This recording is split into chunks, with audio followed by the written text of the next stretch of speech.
नमस्ते दोस्तों, स्वागत है आपका मेरी नई कहानी में। मेरा नाम पलक है। मैंने सोचा था कि आर्यन से शादी करके मैं दुनिया की सबसे खुशकिस्मत लड़की बनूंगी। आर्यन का घर एक पुरानी हवेली जैसा था। शादी की पहली ही रात मेरी सास ने मेरे कमरे के बाहर ही गंगाजल छिड़का और मुझे बाहर निकलने से मना किया था। उन्होंने कहा, इस घर की दीवारों की नज़र बहुत बुरी हैं, गंगाजल तुम्हें इससे बचाएगा। आर्यन बहुत प्यारा था, पर वो अपनी माँ के खिलाफ एक लफ्ज़ नहीं बोलता था।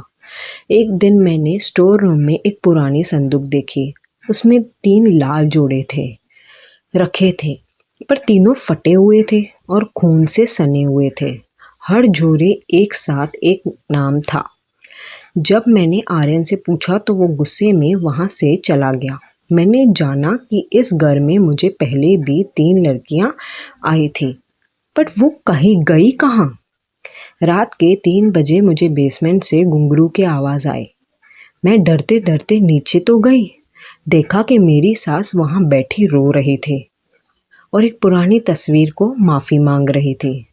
तस्वीर आर्यन के दादाजी की थी। तभी आर्यन पीछे से आया। उनकी आंखों में वो पहला वाला प्यार तो नहीं था।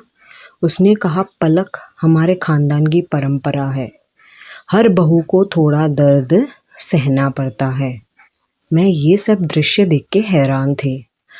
आर्यन ने मुझे एक कुर्सी से बांध लिया। मेरी सास ने चिल्लाते हुए कहा, आर्यन रुक जाओ, इस मासूम को मत मारो। तब मुझे समझ आया कि मेरी सास दुश्मन नहीं थी, बल्कि वो मुझे आर्यन से बचा रही थी। आर्यन के खानदान में एक बीमारी थी। वो हर बहू को एक शैतान समझ रहे थे और उसे ख़त्म कर देते थे। आर्यन वही कर रहा था जो उसके बाप और दादा ने किया था। वही परंपरा वो कंटिन्यू कर रहा था और मुझे मार रहा था।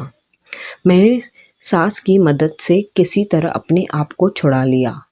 आज हम दोनों उस हवेली से तो दूर हैं, पर आर्यन अब भी हमें ढूंढ रहा है। मैंने सीखा कि कभी कभी दिखने वाला प्यार सिर्फ एक मुखौटा होता है, असली शैतान तो खून में छुपा होता है। क्या आपको लगता है कि ऐसी हवेलियों का राज कभी ख़त्म नहीं होता? कमेंट्स में ज़रूर बताना। लाइक, शेयर एंड सब्सक्राइब भी ज़रूर कर देना।